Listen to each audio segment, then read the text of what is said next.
GIS Data Collection presented by Van Evangelista. The GIS data collection. Learning objectives.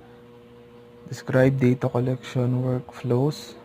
Number 2, understand the primary data captured techniques in remote sensing and surveying.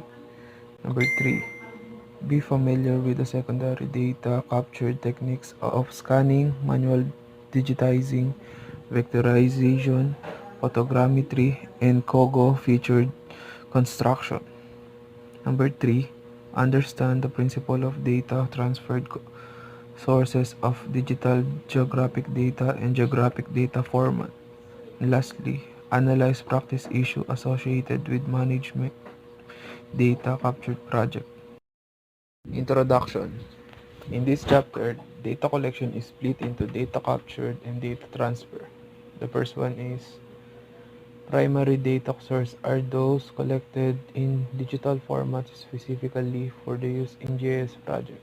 Number 2 is secondary sources are digital and analog data sets that were originally captured for another purpose and need to be converted into suitable digital format for the use in the GIS project.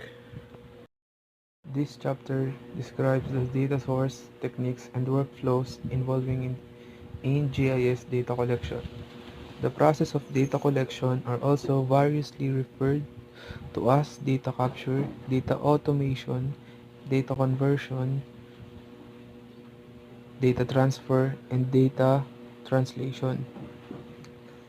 Data collection is a time-consuming, tedious, and expensive process. Ibig sabihin, mahal. Typically, it accounts for 15 to 50% of the total cost of the GIS project. If staff costs are excluded for the GIS budget, then the in-cash expenditure terms data collection can be as much as 60 to 85% of the cost. Data collection workflow. Planning includes establishing user requirements, garnering resources, and development a project plan. Preparation involves obtaining data, redrafting for quality map sources, editing scanned map image, removing noise, setting up appropriate GIS hardware and software system to accept data. Madaming procedure ang GIS. Kailangan mo ng kung ano-ano. Gaya ng mga redrafting for quality map sources, editing scanning map, at saka yung mga anong appropriate GIS hardware. Tapos, digitizing the transfer are the stages where the measure of the effort will be expanded. Editing and improve cover mate technique designed to validate date as well as correct errors and improve quality. Lastly, evaluation is the process of identifying project success and failures.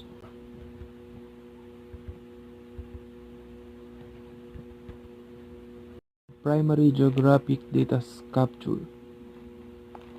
Raster data capture. Number 1. Remote sensing is a technique used to derive information about the physical, chemical, and biological properties of objects without direct physical contact. Number 2. Information is derived from measurement of amount of electromagnetic radiation, reflection emitted or scattered from object. Resolution is a key physically characters of the remote sensing system. Bale, sa remote sensing, yung resolution ang pinakamahalaga. Number 4. Spatial resolution refers to the size of an object that can be resolved in the most usual measure in the pixel size. Lastly, spectral resolution refers to the parts of electromagnetic spectrum that are measured. Temporal resolution, or repeat cycle, describes the frequency with which images are collected for the same area. A paragraph describes SPOT imagery. Number 3. Aerial photography is equally important in medium to large scale projects. Aerial projects are usually collected on ad hoc basis. Lastly, can provide stereo imagery for an extraction or digital elevation models. Bali, ito yung advantages ng isang raster data. Siya ay consistency of the data, availability of systematic global coverage, regular repeat cycle. Ang disadvantage naman niya ay resolution is often too coarse. Coarse means parang loose, ganun. This one is vector data capture. Yung two main branches are ground survey and GPS. Tapos yung isa surveying. Ground surveying is based on a principle that the 3D location of any point can be determined by measuring angles and distance from the other known points. Number 2. Traditionally, equipment like transit and theodolite has been replaced by total station that can measure both angle and distance to an accurate of 1 mm. Bali yung kadalasang ginagamit dati na transit at theodolite ay napalitan na ng mga total station kasi mas accurate. Number 3, ground survey is very time consuming and an expensive activity, but it is the best way to obtain highly accuracy point and location. Bali ito ay napaka-expensive at time consuming. Mahal na isang project, pero ito ay napakaganda kasi napaka-accurate ng points ng location. Number 4, typically used for capturing building, lands, and property boundaries, manhole, and other objects that need to be located accurately. Bali, ito yung mga nakaka-capture niya, mga building, land, property boundaries, and lastly, also employed to obtain reference mark for use in other data capture project. Secondary geographic data capture.